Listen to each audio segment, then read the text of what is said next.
So just very brief overview of the gene sets. The gene ontology has 3 categories: the biological processes that are, for example, general terms general biological terms or concepts. So neutrophil chemotaxis, cell proliferation, and the genes are just added that in those categories based on their function or their annotation in the literature.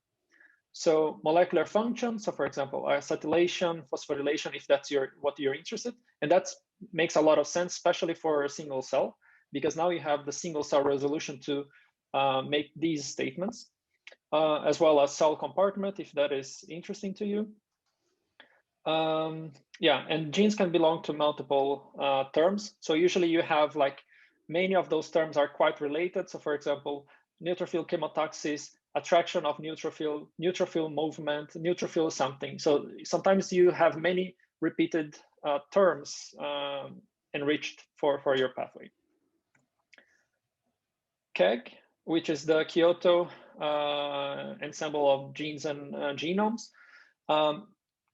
It is a disintegrated database that has all the annotation for metabolic pathways. And the pathways, what I mean here will be, for example, you have a molecule, a gene, or a protein that catabolizes that molecule and transforms into something else. So you have a direct path that transforms one molecule into another, or mechanisms or cell signaling. And that is very well annotated and curated in this database. Compared to gene ontology, that is just like genes that are related to that pathway, but here they are organized in a structured way, how things work molecularly. And there are many also different ways in here, but usually the KEGG pathways are the most common one. Wiki pathways, which is very similar to KEGG, but is an open source, just like a wiki pathways, Wikipedia. And in that case is very similar. So all the pathways are all annotated into molecular mechanisms.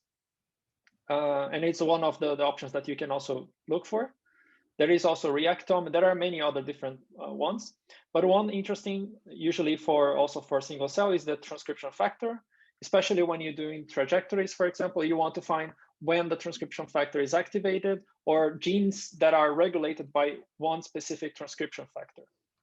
So you can try to predict that from your data using just a list of differentially expressed genes.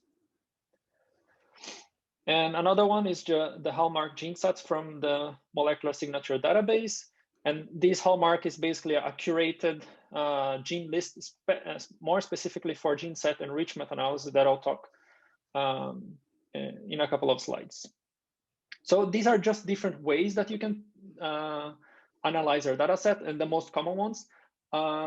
You should not look only for one or for another, but I'll actually try different ones and see the consensus that I get from all those databases. In many cases, most of those databases contain similar information. So for example, if you're looking, in our case here, we'll try to do, I think, with KEGG first, just because it's smaller, but you can run with gene ontology and you very likely also receive the same results. So I was mentioning the molecular signature database is one of the websites that you can look, or Enricher, and you can even download the gene sets from those websites.